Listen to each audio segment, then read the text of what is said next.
generating states of being. What is feelfulness? Well, feelfulness is the new science of generating states of being.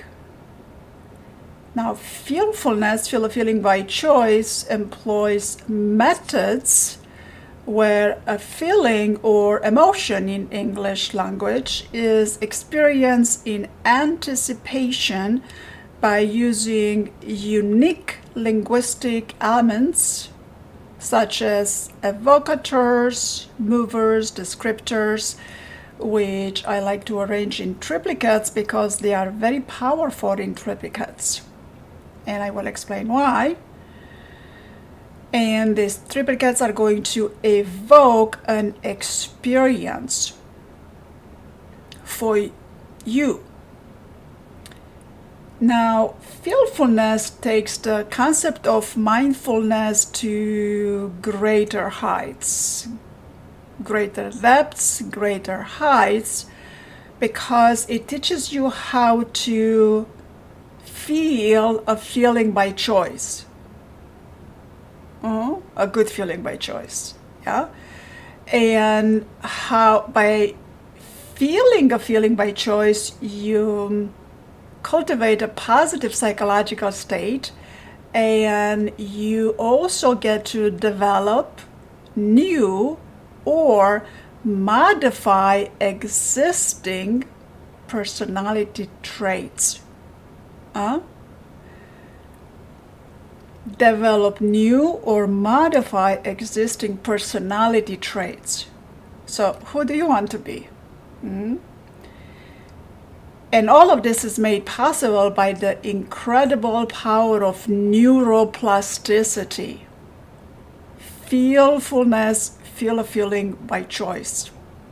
So Randy today wanted to talk about feelfulness because I'm still writing the book and I'm excited. I can't wait to finish. But this book just keeps getting bigger and bigger and bigger. Randy. Did you want to talk about why you decided to write a book about it? Well, why I decided to write the book? Well, the book has to be written. Feelfulness, I've been teaching feelfulness since 2011 with great results. And well, way before that, I've noticed that there's a lot of experts, I like to call them big gurus. They all say they feel the feeling because feeling the feeling is the secret. But none of them, not that I know, and not that any of my students have found either, none of them, they actually teach you how to feel the feeling. So thank you very much. Yeah, that's the secret. I mean, it's good to know secrets. I'm clicking here through things. All right. It's very good to know secrets, but how do we feel the feeling? So, and even in I don't want to limit this to hypnosis because it's not just hypnosis. This is to a lot of personal growth and emotional intelligence. Well, feelfulness, feel a feeling, the by choice is the top emotional intelligence skills. So you want to have that, especially nowadays when life is happening at a very rapid pace. Everything is moving fast, and we are overwhelmed. Are we not? Well, we are. A lot of people are overwhelmed. I'm still clicking through things here. And to have the capacity to feel a feeling by choice is so important nowadays. Because how many years ago we started to become aware of the difference between reacting and responding, yeah? Which is very important because through feelfulness you will learn how to differentiate between reacting and responding, and how to respond, how to have a delay in response and a quickness in how to have a delay in reaction and a quickness in response, which usually we are quick to react and slow to respond. So feelfulness is going to teach you how to do the opposite. But in today's lifestyle, everything moves so fast that we find ourselves in a reactionary mode. And it's hard to shift out of reactionary mode because we're bombarded with a lot of information, with a lot of things to do. So then how do you shift out of reactionary mode into response mode?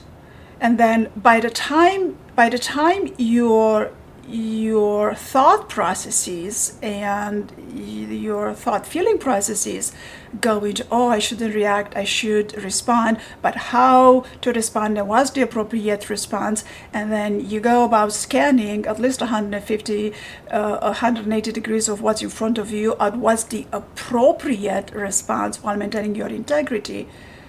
Time passes and you might still be in reaction mode, and you don't want to be in reaction mode. I don't know if there are people, well, very few people, if they're in rural area, probably that they would not be stressed. But most people in the urban area, 99.9% of them encounter stress, daily pressure, deadlines, hurry up, get things done. So feelfulness is going to teach you how to feel a feeling by choice. I mean, how do you want to feel? Because the fact of the matter is that, I'm clicking through things here. The fact of the matter is that feeling comes first and thinking comes second.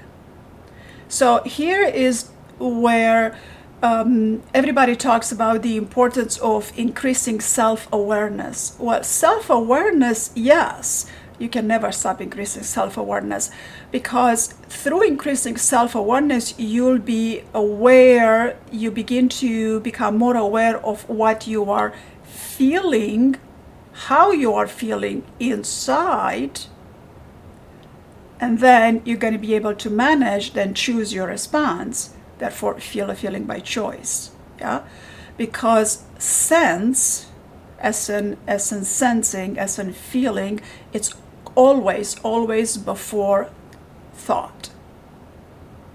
It's just that's how it works. There is a natural order of things in the universe, in all of creation, and this is the order. Sense comes before thought. So my 5 steps for creating consciously are awareness, thought, attention, choice, and action.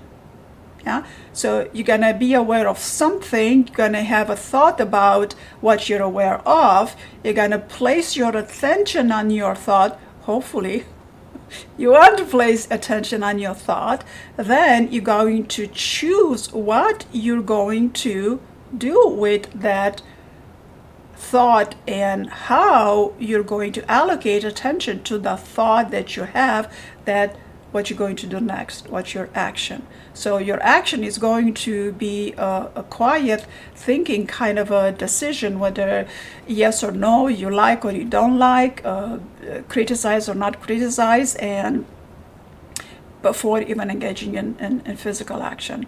So feelfulness is going to take care of all of these things like that. Yeah, and this is a tremendous skill, and it's very important. Randy?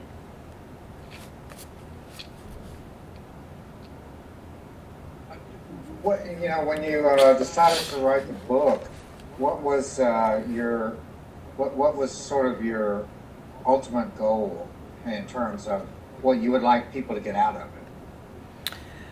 Well, Randy, so many experts, so many leaders, people that are sought after, are telling you feel the feeling, because the feeling is the secret. But they don't teach you how to feel the feeling. And since 2011, I've been teaching people how to feel the feeling, right? And I wasn't quite aware of the value that I was providing back then. Up until somebody asked me, well, how are you going to call this? And I was like, well, it's a thought feeling practice because you practice, and but then that was in 2010. I was asked, how are you going to call this? And then I kept thinking about it. I said, that's a good question. So it took me a good year to find a good terminology for it, other than thought feeling practices, whether thought feeling practices are what's going to take you to feelfulness. But feelfulness is the term to attribute to this, because if mindfulness has you become aware of your thoughts and your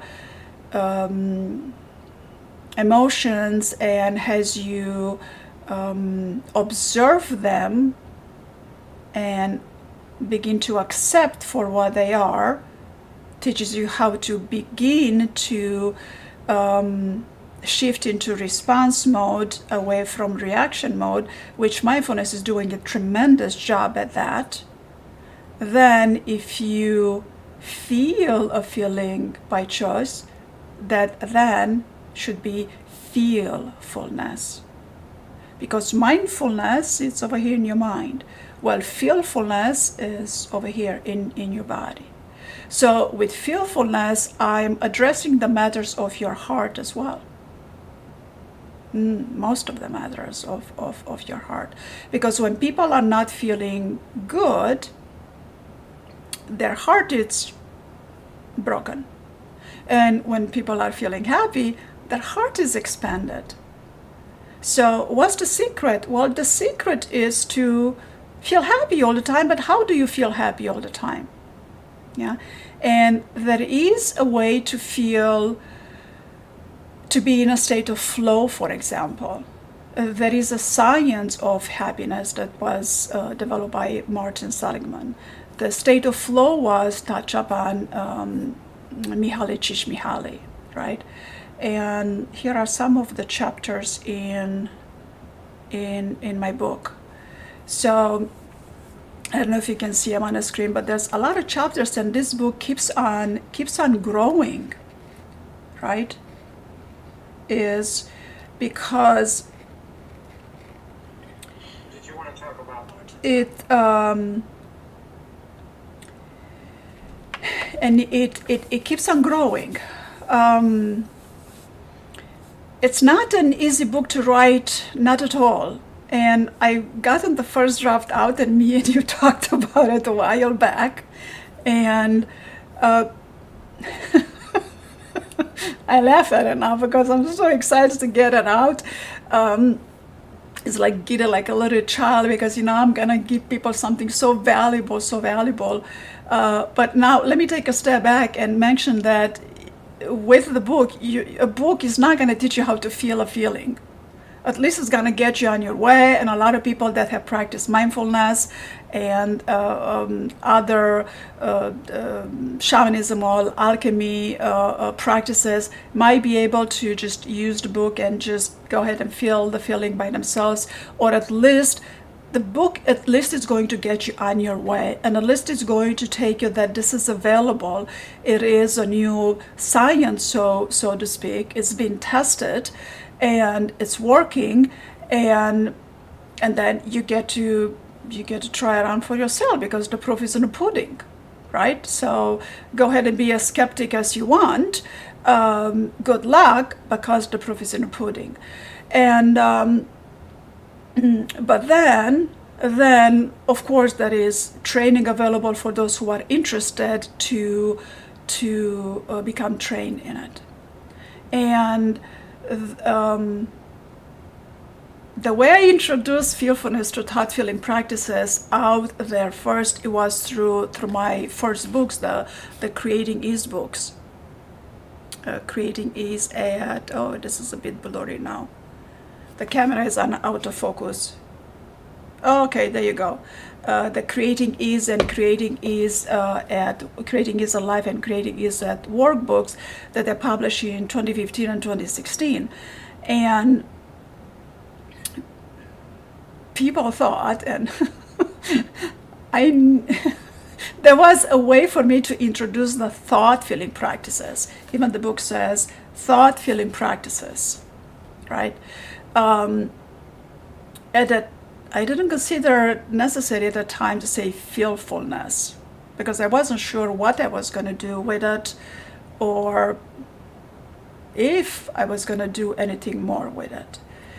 But once this were published and people got a hold of it, I have 6 thought feeling practices in it. They're not guided meditation, they're not hypnosis, they're not affirmations, none of that. They're thought feeling practices, because through the practice I'm teaching you how to feel the feeling of. And a lot of people have gotten great results from it. And back then in 2015 and 2016, consciousness hasn't been evolved as greatly as it is now. And I've gotten good report on it. But now, when I teach it, some people just get it in 3 seconds. Well, oh, okay. Well, I have some people that I see on a weekly basis, and here's last week I'm explaining someone how to do it, and I'm guiding them through thought feeling practices, and then I quiz them the following week, and it's like, yeah, sure, I got it. And I said, okay, show me. So I had them walk through the theory of it, through the steps, and then sure enough, I asked them to expand, and sure enough, they get it. So I know it's possible. And it's quite amazing, Randy. It's quite amazing, and this has to come out. It has to come out. Yeah. And the number one reason that this has to come out, I'm gonna sneeze. Okay, I'm not gonna sneeze. And the number one reason it has to come out is practitioners. Yeah. In the past couple of years, the world has gone crazy fast. People are overwhelmed, overstressed, anxiety has skyrocketed, depressive states are through the roof as well. People are needing help. Therapists cannot keep pace with that. There's too many people that need help. There's a lot of coaches that are helping with it. There's a lot of hypnosis is growing hypnotherapy is growing at a rapid pace. Hypnosis and hypnosis therapy. And all of these people helpers, including therapists, hypnotherapists, coaches, they will benefit greatly from learning how to feel a feeling by choice, because they need to. Yeah. How many people helpers are, what's the better terminology to use? What's the better terminology to use? They get overrun by this emotional contagion is the terminology. So it's very hard when you work with people going through difficulties, and they come to you to help you with to help. They come to you to help them with their anxiety, depression, overwhelm, stress, and that heavy heart. It's hard to. You have to be empathetic. Yeah, because otherwise, how can you not be empathetic? Is there a therapy? Well, okay, I'm not going to get into details, but empathy it's required for therapists and coaches and people helpers. Yeah, and most of them are. Most of them are. People don't become therapists because they don't care. So when you care about someone and you work with them on a daily basis, that's you're gonna get all contagious. Contaminated with their emotional heaviness. So what do you do to not contaminate yourself with that emotional heaviness, but still be empathetic and provide a space and the energy, a healing energy that is not found in words, and it's not just empathy that is going to help your client shift, you're going to achieve therapy through that. Yeah, and you're not going to be contaminated. So this is the number one reason this book needs to come out, because there are so many techniques. And I am seeing plenty colleagues that they either reduce the amount of people that they see, or they seek other avenues for therapy, or they limit the type of therapy that they offer, right? So people need help, and us as therapists and hypnotherapists and coaches, this is the new science on how to help them and how to help them quick.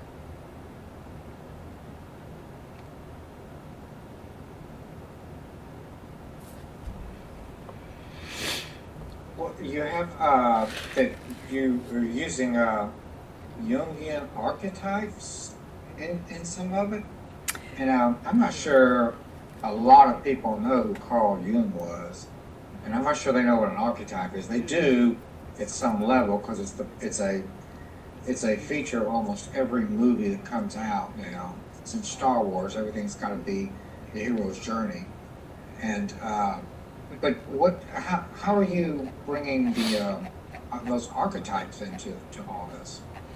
Oh, those I love talking about these archetypes, and this archetypes is also going to take me, and also I'm going to help others shift into a multicultural approach to every client, especially here in the United States. It's not going to help a client that is bilingual. They're not going to be, their collective consciousness is not going to have the same amount of, the same combination of archetypal behavior and automatism than other people. And I grew up in Romania, and I'm very familiar with the Eastern European Black archetypal style and the archetypal, if I can call it, conditioning, right? And it's very important to address someone according to their values, their beliefs, and their strengths. Now, the word archetype originates from Greek terminology, the word archetypos, which means first imprint. Yeah. So the universe as it is has imprints, first imprints, archetypes. And Plato, the Greek philosopher with the Platonic solids, sacred geometry, he introduced the world to archetypes through what he called forms. Now, forms are not necessarily objects, but Plato, by introducing, I have so many things I want to say, and I have a stampede of sentences again. I'm so passionate about this. So, Plato, by introducing the Platonic solids through form, he recognized two realities: the world that we live in, the physical world, the physical world where you can touch through your five senses, and the non-physical realm where the forms exist. So forms are not the same as objects, yeah? And he also recognized that there are pre-existing blueprints or templates that include characteristics like round, soft, hard, green, black, square, circle, and so on. Now, later on in psychology, Carl Jung, my favorite, according to Carl Jung, an archetype is an inherited pattern of thought derived from past experience that is going to condition a behavior within you. Yeah. So a lot of these archetypes, before we go into known archetypes, it's very little talked about that every culture creates its own specific cultural archetypes, and every person draws from this collective unconscious that they were brought up with. So these archetypes are there for them to think through, feel to, behave through, being conditioned by, make decisions, enjoy life, be happy, have values, motivation, strengths, and specifically motivations. Okay? So Carl Jung, there's many archetypes. Not all archetypes are yet to be defined. I know of, and I can provide, and I will provide, close to 300 archetypes. There might be too many for some, but it might be enjoyable to some others. So, but to give an example of collective unconscious archetype, we can think of birth, rebirth, and death. Yeah?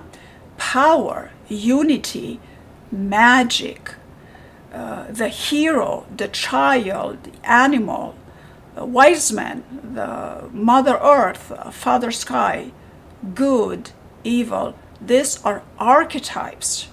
So you can see how this exists as behavior, as experience, as physical reality, as thoughts, as feelings, as patterns of behavior, and definitely, most definitely, this influence, they exert a great amount of influence over people's experience of life, their decision, and their overall well-being and happiness.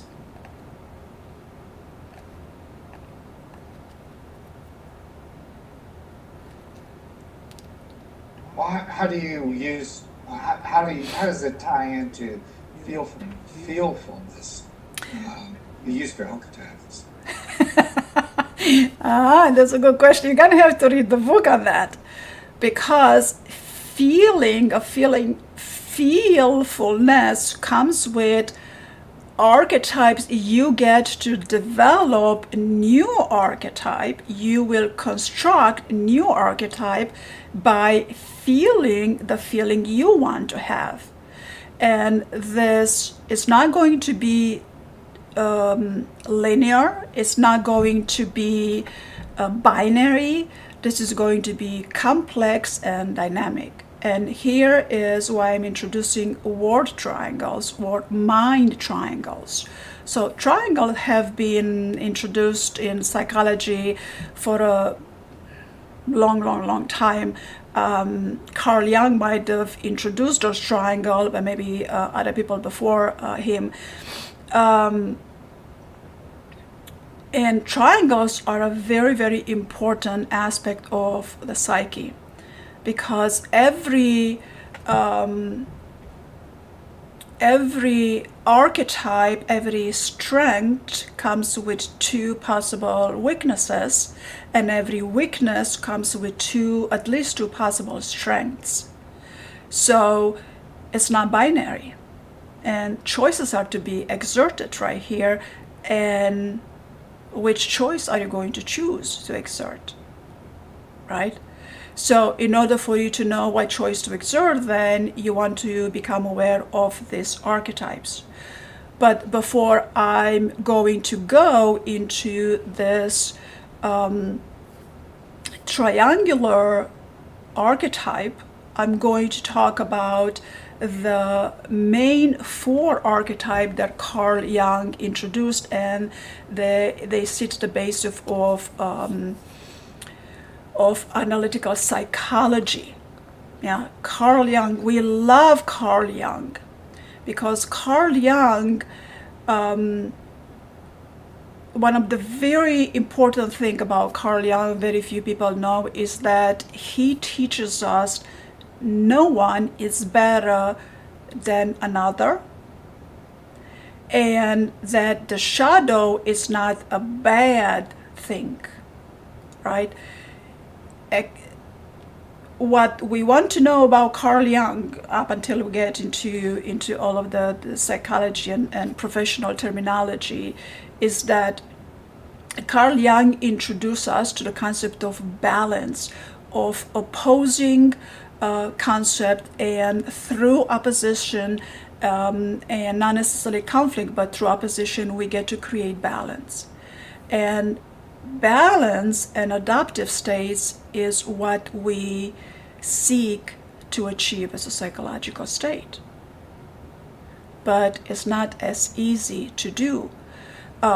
So the four main archetypes that Carl Jung define are the persona. Let me see if I can find an image here.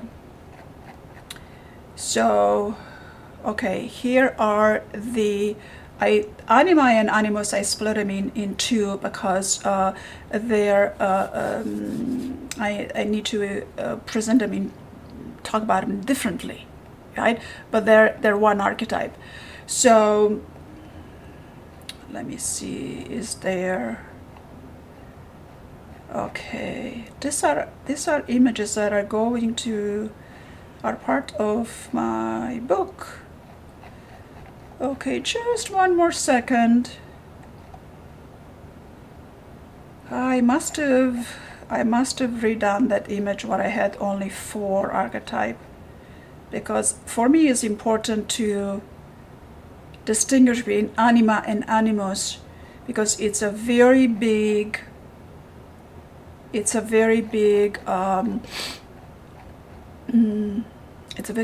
thing going on lately.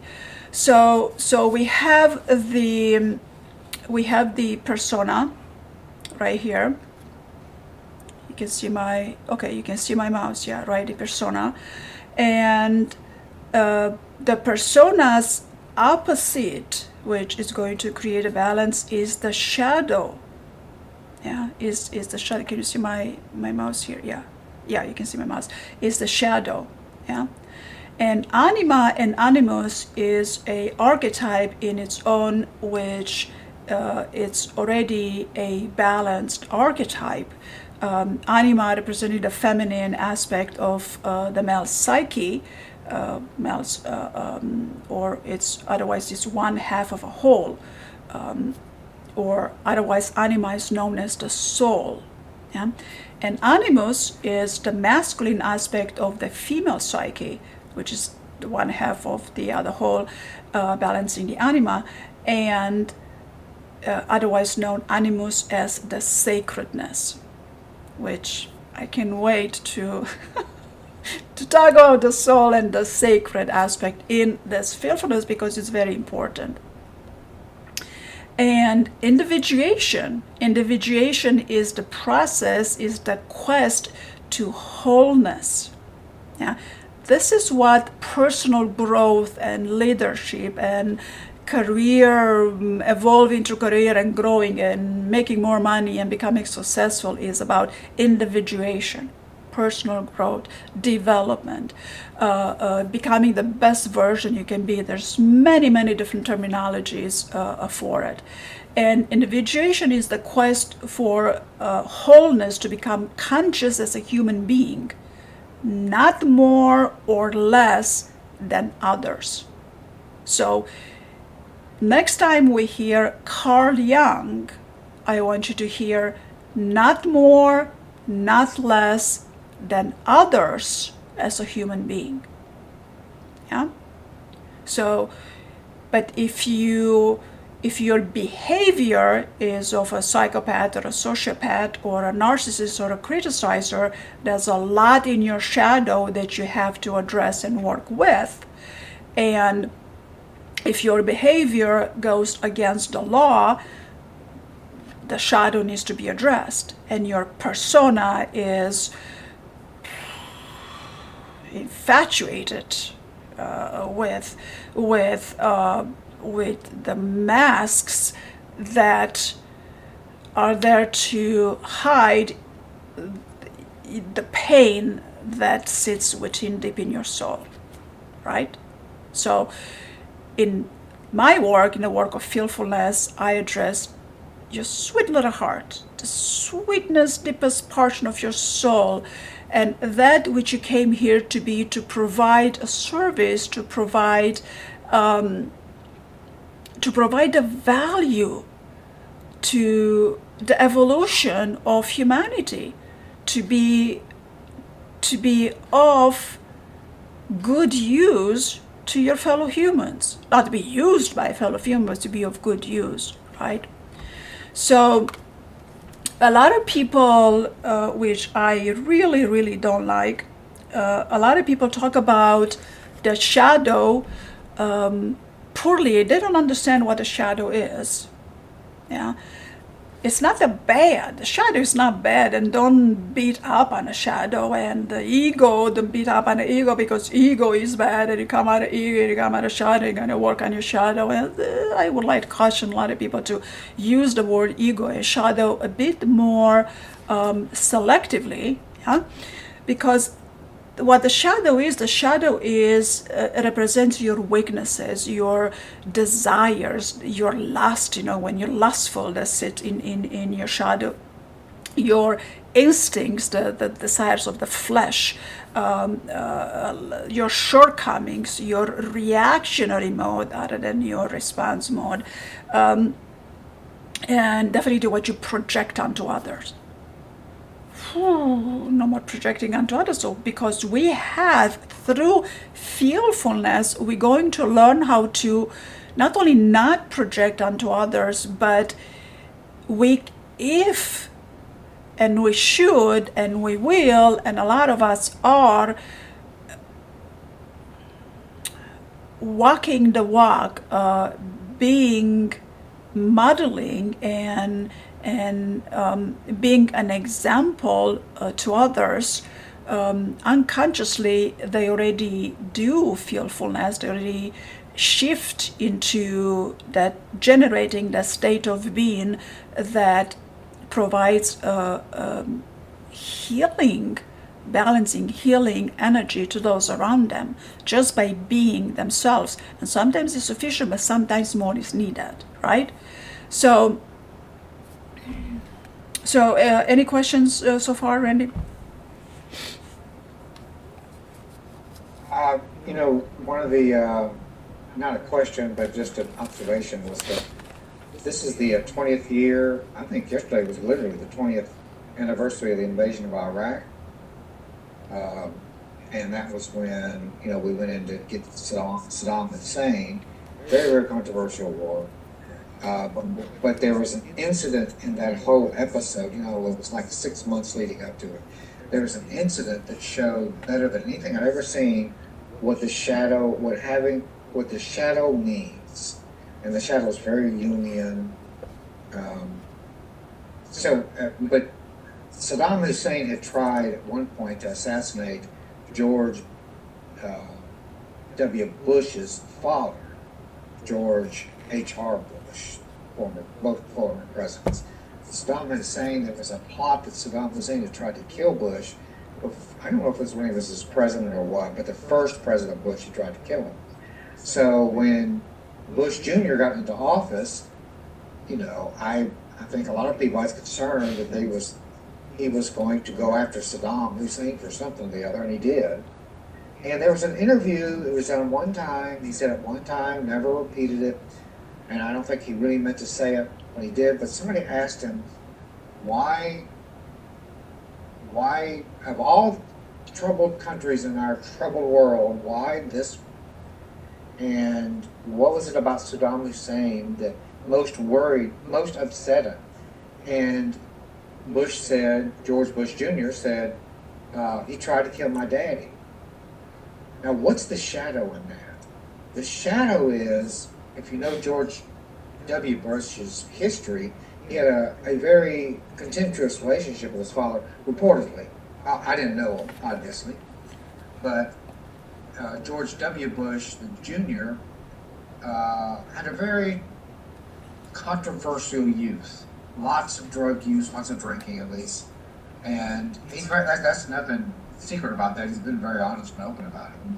But there was the hint that there was trouble that there'd been trouble between his father and him. He wasn't going to be able to live up to the role that his father had.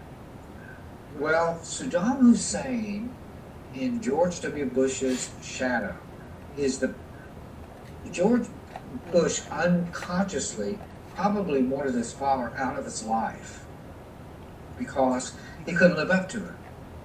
So when Saddam Hussein said he was going to kill his father, George Bush, in a Jungian perspective, could have projected onto him what was really inside of George Bush, the desire to want to get rid of his father.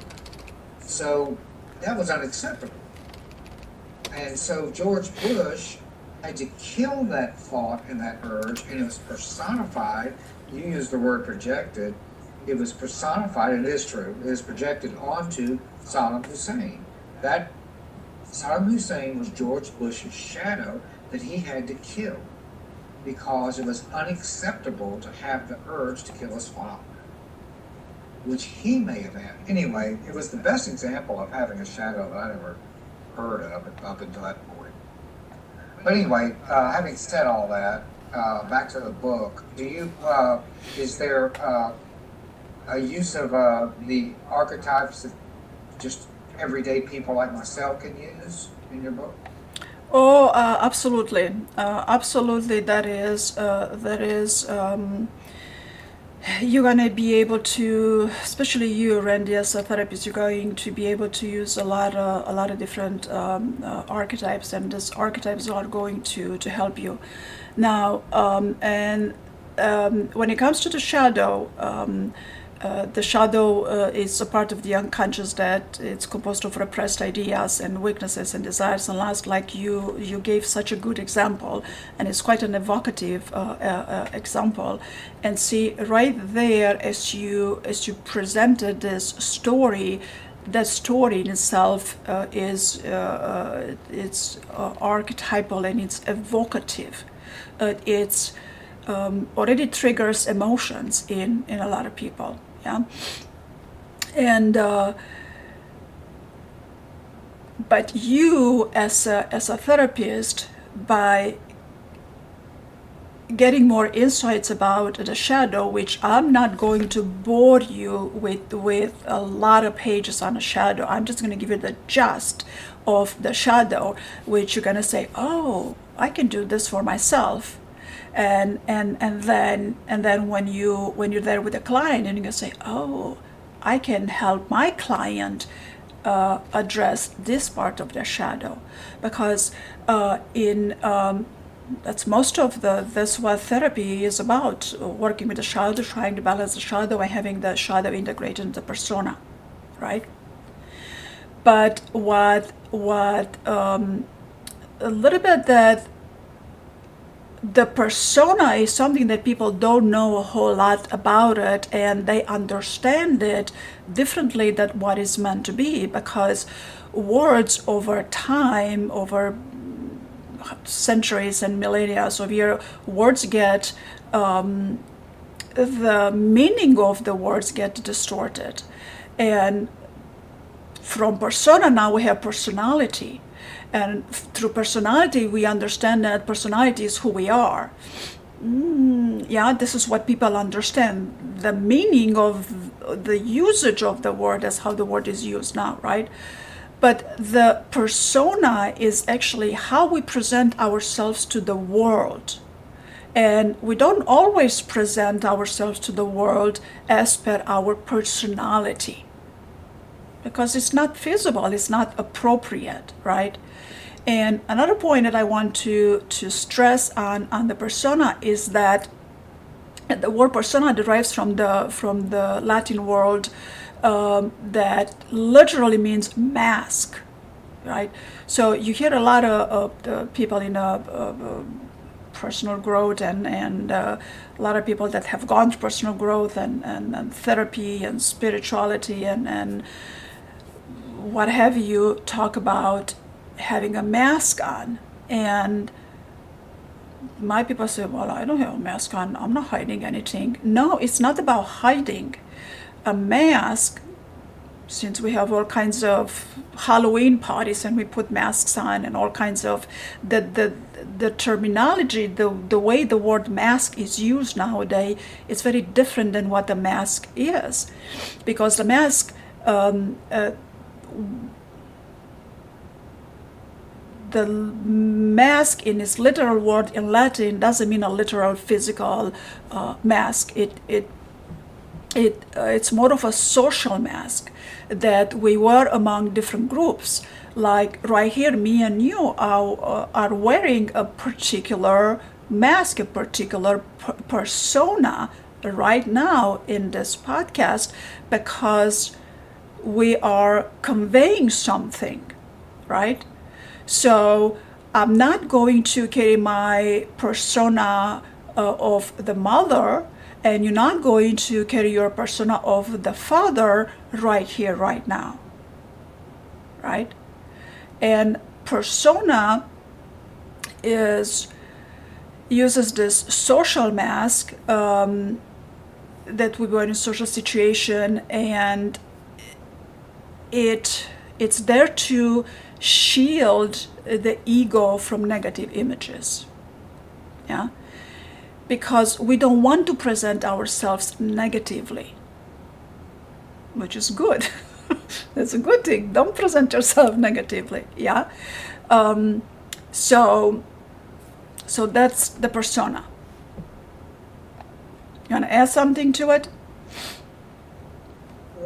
No, except, well, maybe one of the things, and this, I mean, this is, I'm sure it's part of the book too, but one of the things that is interesting about hypnosis is, at least the modern version of it, is so popular now, is that in the Jungian world, the shadow was this repressed urges and desires, and they were kind of dark. In fact, one of the big books about all this was a book by Debbie Ford 20, 30 years ago called The Dark Side of the Light Chasers.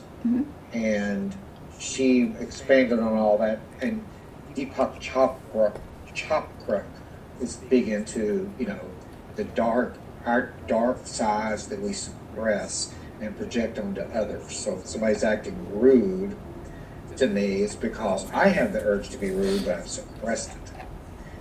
And I see this in another person, and I have to suppress that in the other person because I'm suppressing it in me. But one of the things that I think hypnosis is interesting is that it sees the subconscious as a source of strength and safety and security, so that it doesn't, I mean, I don't think hypnosis denies that there may be suppressions, of course, as I understand it, but it would say that, for instance, in the George Bush example, it was to help George Bush's fragile little ego to stay above water and run for politics and run for the president and win twice. It helped him by believing that he was a good, and he is, I mean, I'm not debating this, but that he would never have those kind of urges whatsoever. So the subconscious was sort of like saying to him, yes, other people want to hurt others, but you're a better person than that. We're just going to erase that out of your mind, like you don't even, like your feelings about your father are irrelevant. It kept him safe. And that's one of the interesting things about hypnosis, because the old school thought before, modern hypnosis was that the subconscious is this cauldron of conflict. And so anyway, just thought that was interesting. Is there anything else that you'd want to mention about the book, though, that you think people should be aware of as you continue it? I mean, what they should look forward to? Yes, people should look forward to the Feelfulness book. So some of the chapters that I'm so far, I keep adding chapters. And I need to get this book to a good chapter. But I think I have a good amount of chapter here. So the book is I'm going to touch upon the definition of feelfulness, the definition of state of being. I'm going to talk about the conscious and subconscious, and all of the book is written in a very simple language, language that people can understand and relate to. I'm also going to touch on the self, on the I self and the me self, and there's a lot about the self that's going to, well, the whole book it's about, you take the book and you apply it to the self being also an archetype that through the process of individuation we arrive to the self, right? So, but then also William James touched up on the self very, very nicely, on the conscious and the unconscious, and the levels between the I self and the me self, as well as Carl Jung. So then I'm going to talk about the power of will, and the title of the chapters is not always a represent. Okay, I'm not going to say this. The title of the chapters are good. So then I'm going to touch upon feelings and emotions, and the neurotransmitters' roles in feelings and emotions.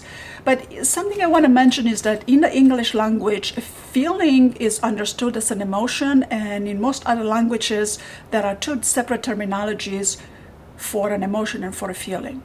So it comes a bit confusing to, not confusing, but it lacks terminology. The English language lacks terminology. The usage of the word feelings being received as emotions, because it's not, right? I distinguish emotions as something that is rapid and quick, and for me feelings are larger and constructive, right? And of course, feelings are also something you feel in your body, sensations and all that. So for me, feeling is not the same as an emotion, right? An emotion, a positive emotion, can grow into a feeling, and this is how the Feelfulness premises is that I'm going to teach you how to choose a positive emotion, and then to the process of evocation, we're going to construct a triangle to work with your archetypal construction, so you can shift into a positive feeling of to feel a feeling by choice. So it's quite amazing. It's amazing if you ask me. Okay, so then we're going to talk about neurotransmitters role in feeling. We're going to talk about experiences. Why experiences are important, because they are, experiences create additional archetypes, and they leave imprints in our conscious and subconscious and collective unconscious. Going to talk about emotional contagion. Emotional contagion, it's big topic. Most people should be aware of it.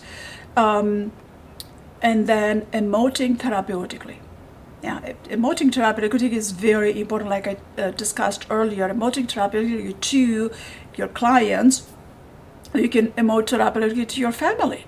So you don't have to be a therapist or a coach to learn feelfulness.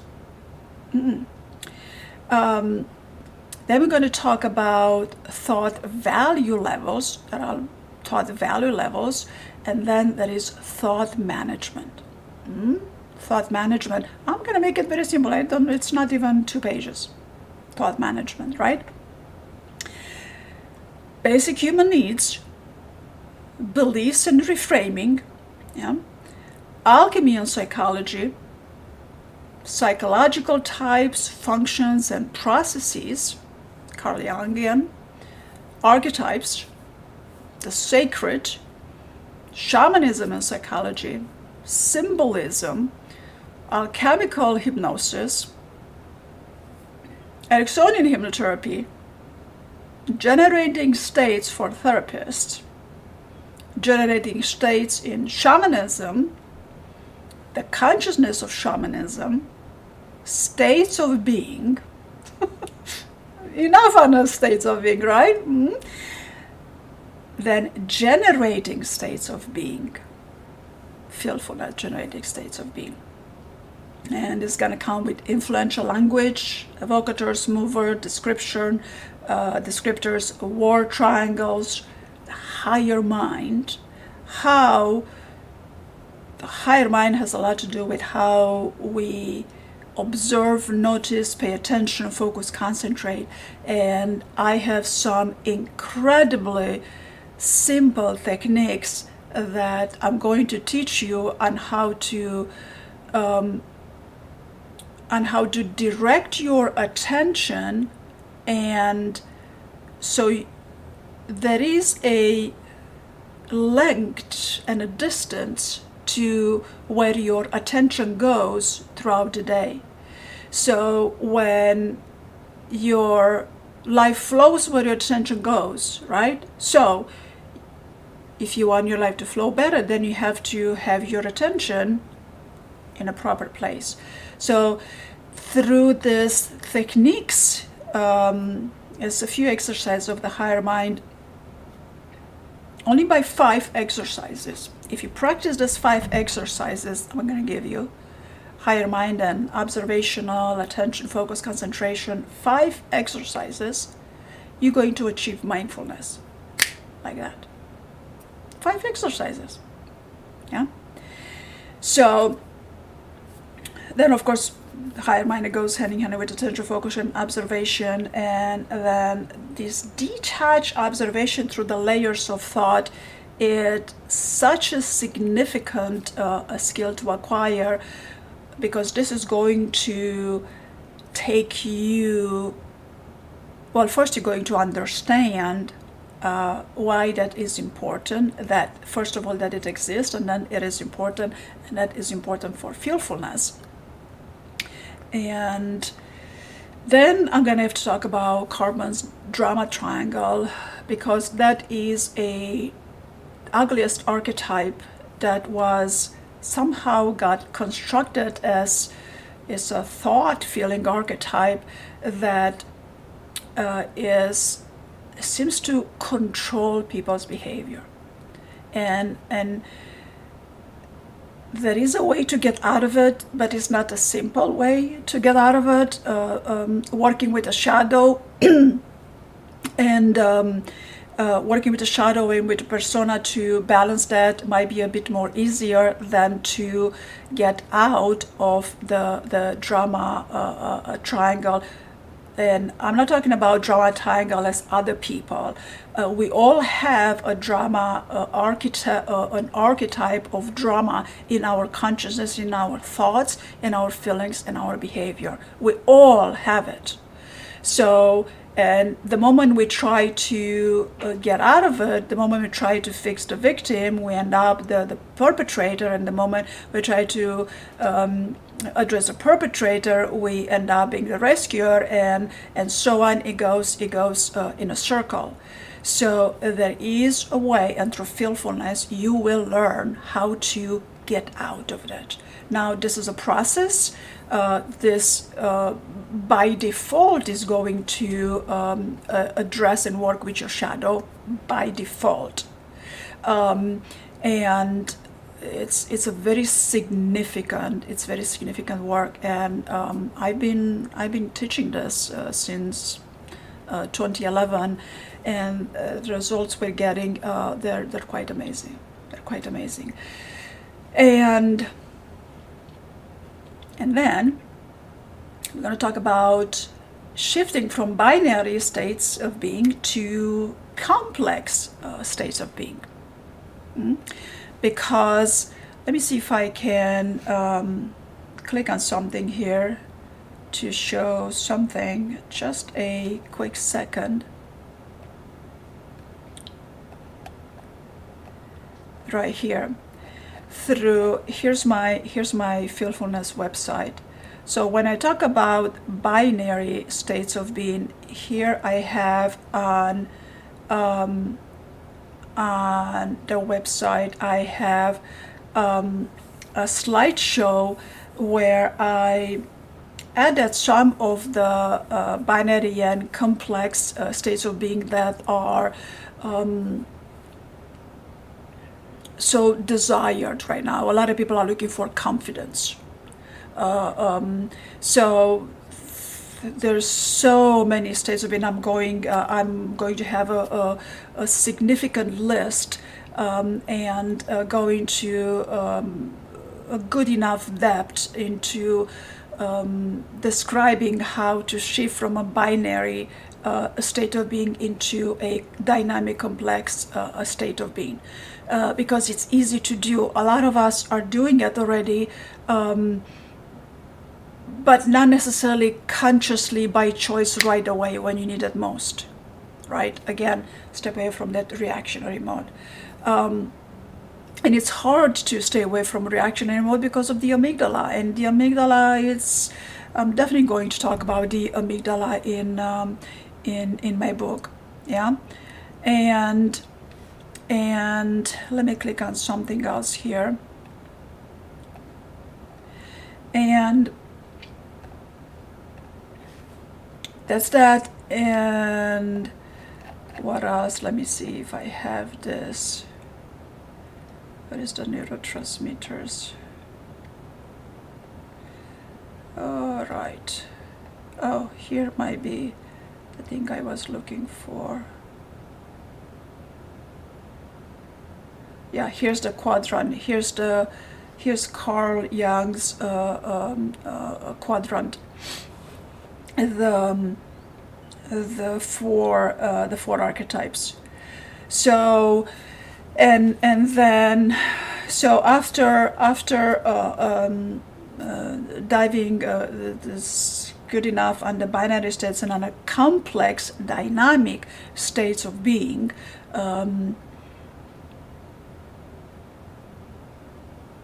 you're going to begin to understand the importance of generating states and how do you quicker generate the states of being through the dynamic, complex states of being.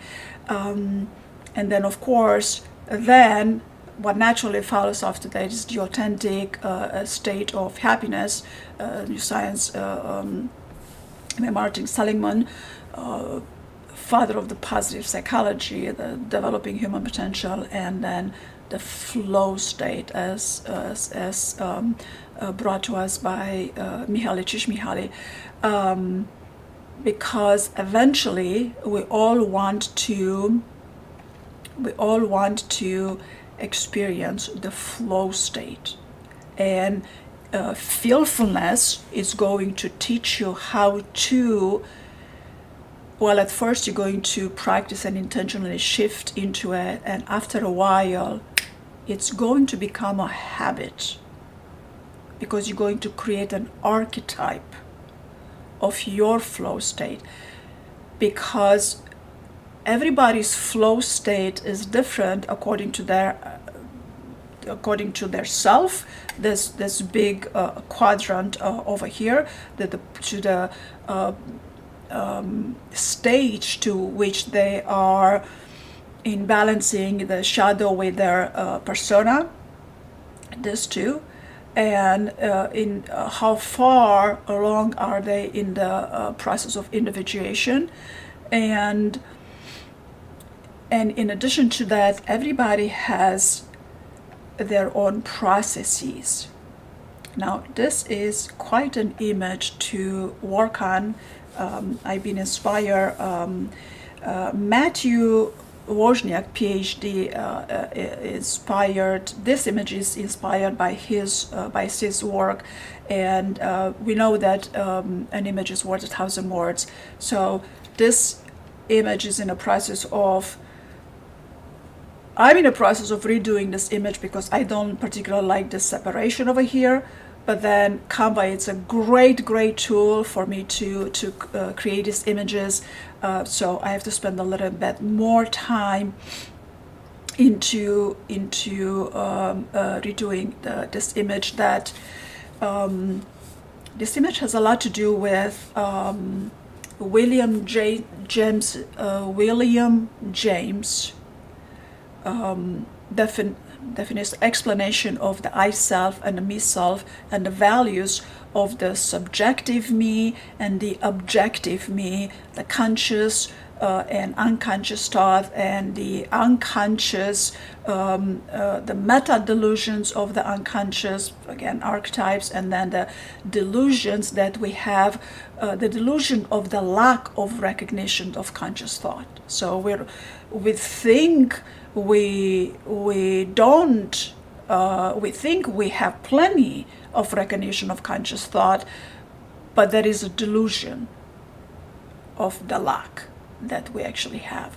So here's where Carl Jung work into the process of individuation, to balancing the working through the shadow, to balance the shadow with the persona, with the whole of anima animus into the process of your individuation, is going to help tremendously with that. So this is not a scientific book, although some science is presented. This is an easy to read book, and I'm making it easy to read and to absorb. I'm providing a lot of information there, and plenty of reference. Almost. Well, yeah, this is going to be the initial manual of Feelfulness. How was that, Randy? Very good. Yeah, I see that we're almost at an hour and a half. I appreciate you sharing the information about your book, and you'll have to let us know when it gets closer to being published, and all that stuff, so we can have our eyes open for it. All right, definitely, most absolutely, definitely, and you are correct. This has been a long podcast, and I actually have an appointment right now coming up. So, thank you for watching. Thank you, Randy. Thank you, everybody, for watching. Your input, your questions, and I look forward to your questions. And right here on my website, you are able to find some more. Up until the book is out, you are going to find some more information right here on my website. Yeah, a little slower. You have some information there about feelfulness as overall feelfulness. Yeah. And then I was able to work on this page, which I like this page. I just designed this page myself on feelfulness training. So all of this is based on the science of neuroplasticity and talking a little bit about the journey and how feelfulness training is going to go about, which is all very flexible and tailored to the participants, because we are Ericksonian graduates and we ought to tailor, yeah, and utilize people's strengths, and providing a little bit on the secret to mastery, more on the complex dynamic states of being, the three main processes and steps that are going to take you to achieve feelfulness, a little bit on the states of being and mind triangles, a little bit about me, and you can book a free discovery call when you are called to do so. All right, so thank you.